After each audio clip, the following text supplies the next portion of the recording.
"Do you know who I am?" Prince Obinna demanded, his voice cutting through the forest air like a blade. "I know who you are," said the stranger calmly, blocking his path. "You are nothing but a mere mortal." The prince slapped him, and his hand began to generate leprosy, and immediately the gods vanished. Now Prince Obinna ran through the forest screaming, his flesh rotting from his bones, his arrogance crumbling like dust. The villagers who had cowered in terror at his approach now watched in stunned silence as their tormentor begged for help. Reduced to what he had always been but refused to acknowledge, a mortal man, fragile and afraid. But to understand how the most feared prince in the kingdom came to this moment of divine judgment, we must go back to the beginning, to the day when his cruelty crossed a line that even the gods could not ignore.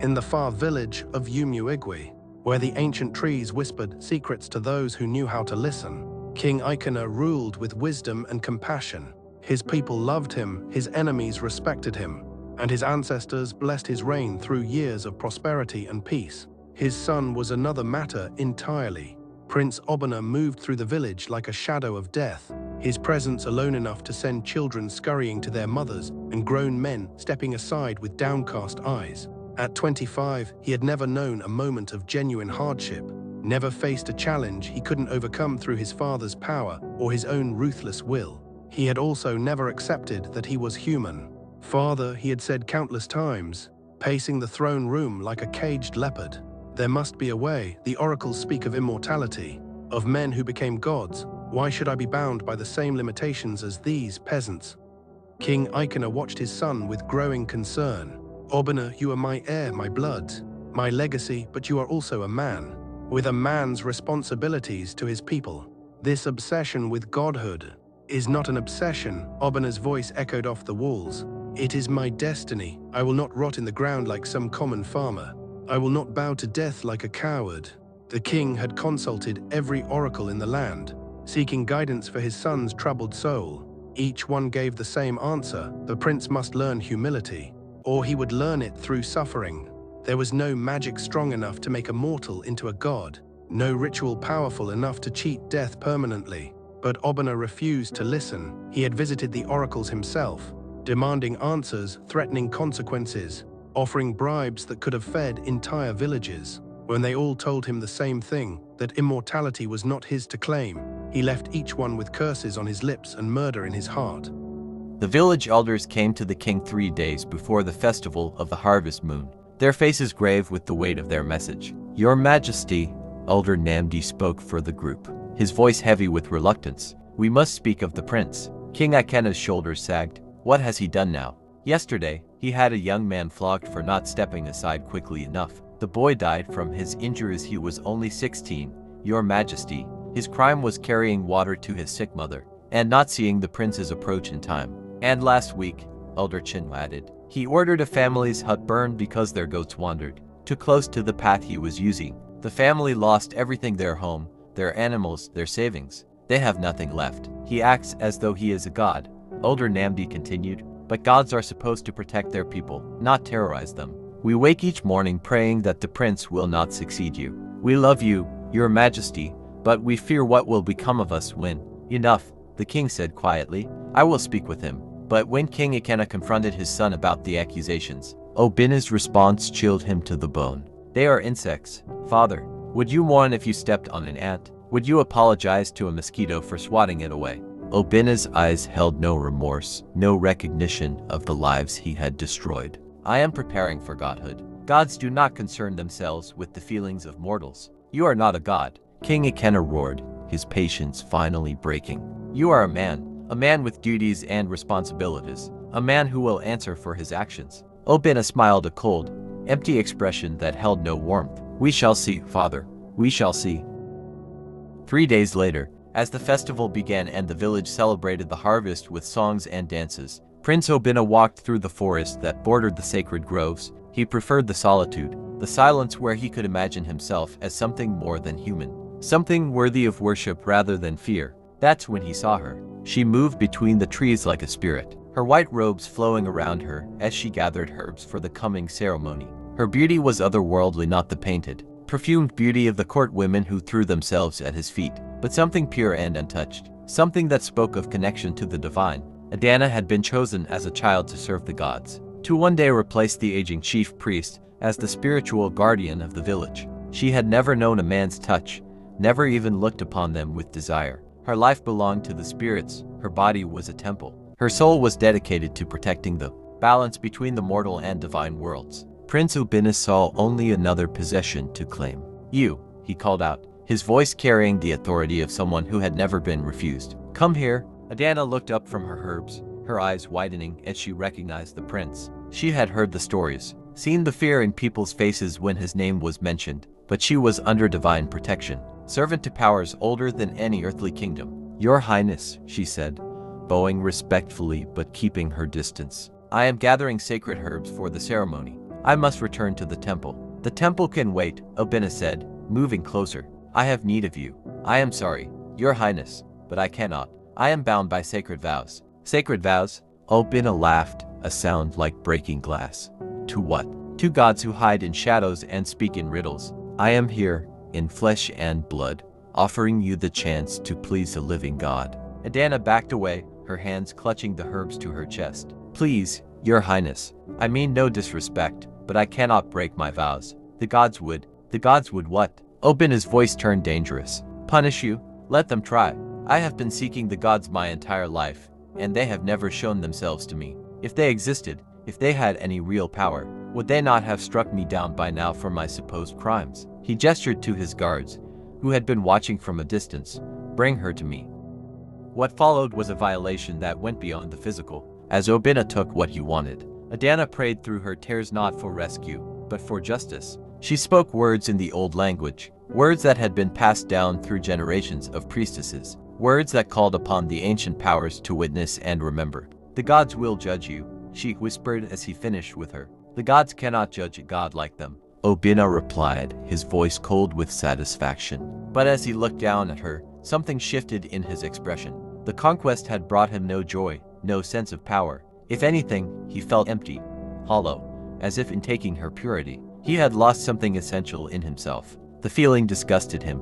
Without hesitation, he drew his sword and drove it through her heart. Adana's eyes widened in shock, then closed as her spirit fled to join the ancestors she had served so faithfully. "Burn the body," he told his guards, "and speak of this to no one." But as the flames consumed Adana's remains, Prince Obinna realized that witnesses were liabilities. Men who had seen a prince commit murder and rape might one day use that knowledge against him. Better to eliminate the problem entirely. He killed both guards with quick, efficient strokes, then covered their bodies with palm fronds. Let the forest claim them. Let their families wonder what had become of them. He had more important things to worry about than the lives of servants. What he didn't know was that Chike, the village's most skilled hunter, had been tracking a wounded antelope through the same forest. Hidden in the undergrowth, he had witnessed everything: the rape, the murder, the casual killing of the guards. He had seen the prince's face throughout it all, the cold indifference that had replaced any human emotion. Chike remained hidden until the prince was gone.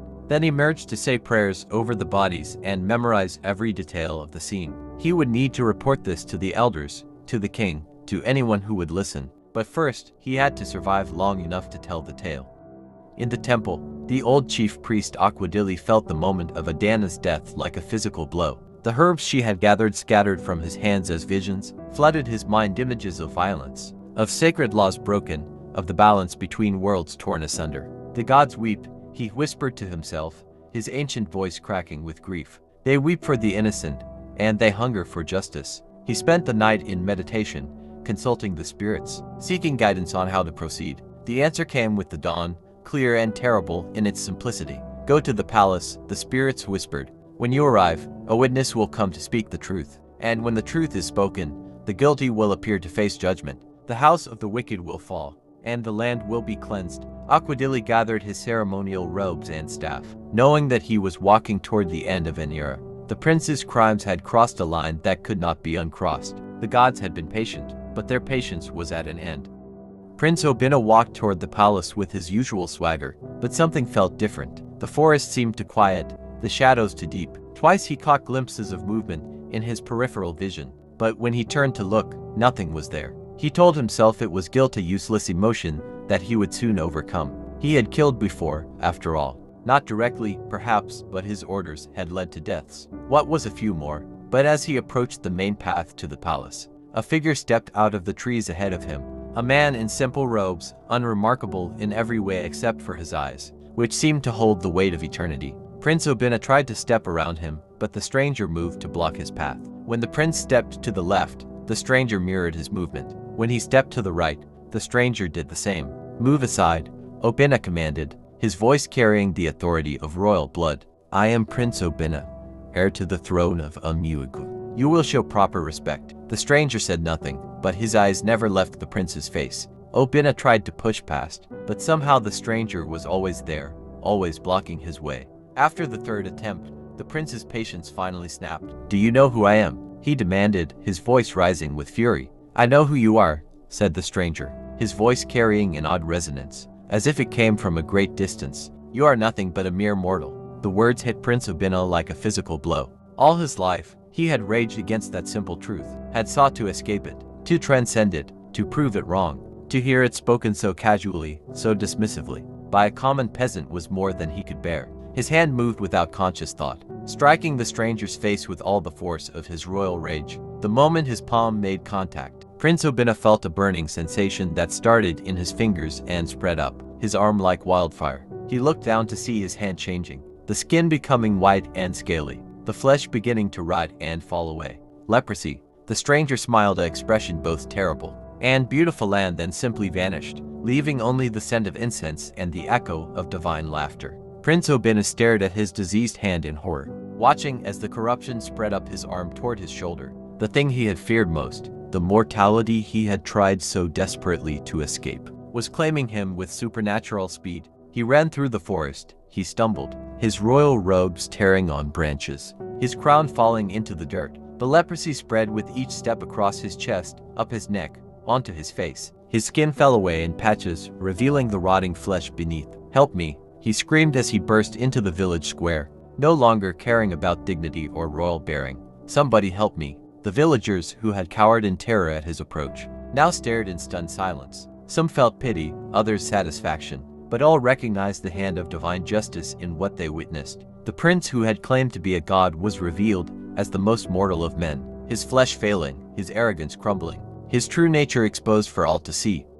At the palace, King Ikenna received two visitors simultaneously. Chief Priest Aquadili arrived at the main entrance just as Chike the hunter approached the side gate, both men carrying the weight of terrible news. They were brought before the king and his council of chiefs, their faces grave with the burden of truth they carried. "Your Majesty," Aquadili began, his voice heavy with sorrow, "the gods have spoken. A great sin has been committed, a sacred law has been broken. The next priestess, she who was to serve as bridge between our world and the divine, has been murdered." King Ikenna's face went white. "Murdered? But Adana was under divine protection. Who would dare?" "I can answer that," Chike interrupted, stepping forward. "Your Majesty, I witnessed the crime.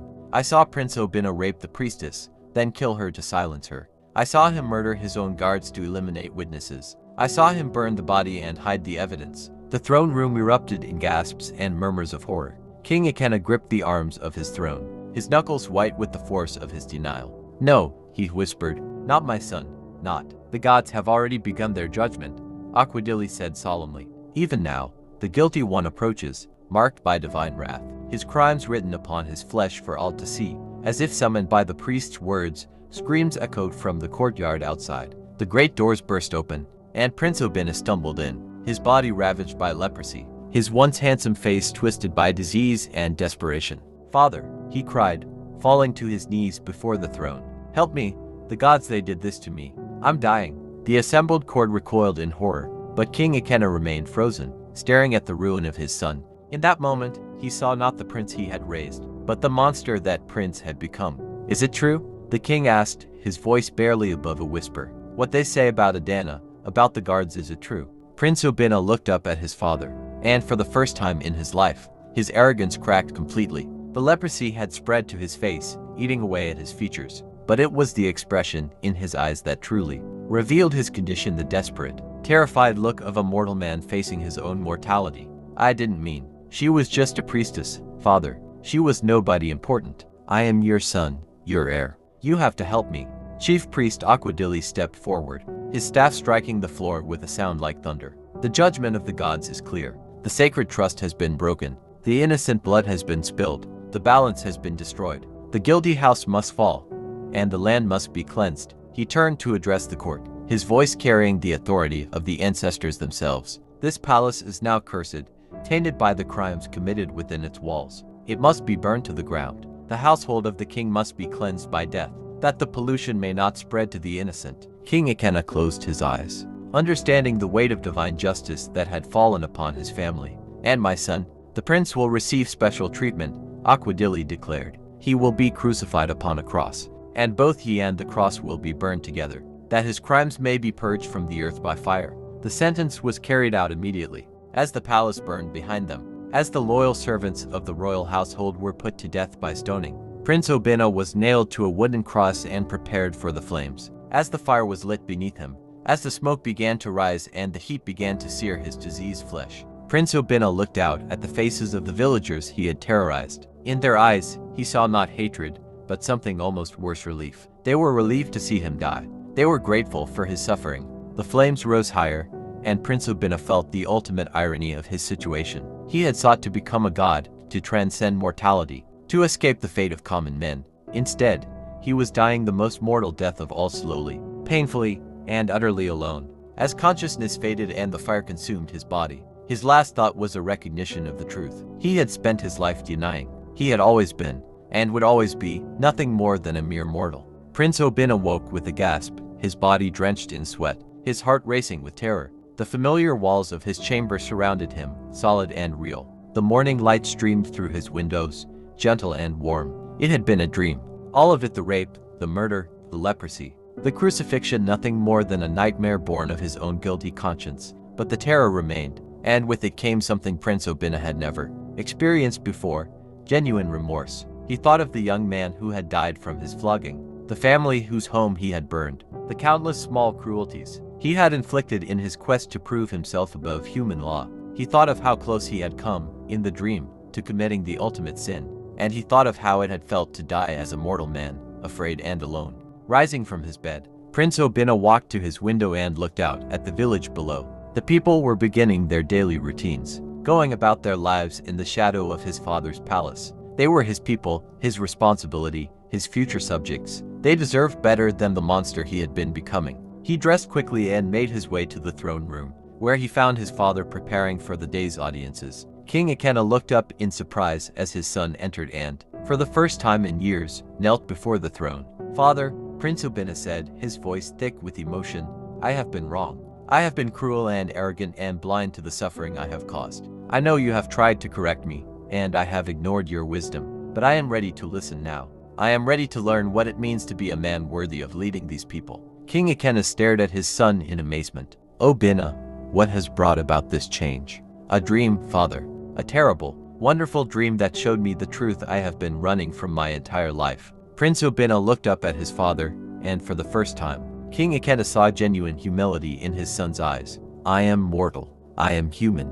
And perhaps that is enough." Later that day, Prince Obinna walked through the village, not as a lord demanding obeisance, but as a man seeking forgiveness. He knelt before the mother of the boy who had died, offering compensation and begging her pardon. He helped rebuild the home he had ordered destroyed, working alongside the family with his own hands. To each person he had wronged, he offered what restitution he could, knowing that some wounds could never be fully healed, but hoping that the attempt at healing was worthwhile. The villagers watched in amazement as their tormentor transformed before their eyes. Some remained suspicious, waiting for the old cruelty to return. Others offered cautious forgiveness, willing to give the prince a chance to prove his change was real. But all agreed on one thing: something fundamental had shifted in Prince Obinna, something that gave them hope for the first time in years. That night, as he prepared for sleep, Prince Obinna offered a prayer of gratitude to whatever gods had sent him the dream. He had been given a gift more precious than immortality, the chance to become truly human, to embrace his mortality, and find meaning in service to others rather than dominion over them. He was still a prince, still heir to the throne, but now he understood that true power came not from inspiring fear, but from earning respect, not from demanding worship, but from deserving love. He was mortal, he was human, and for the first time in his life, that was exactly what he wanted to be. The arrogant prince was dead. In his place stood a man ready to learn what it meant to be worthy of the crown he would one day wear. And the gods, watching from their eternal realm, smiled with satisfaction at the justice of dreams and the power of redemption.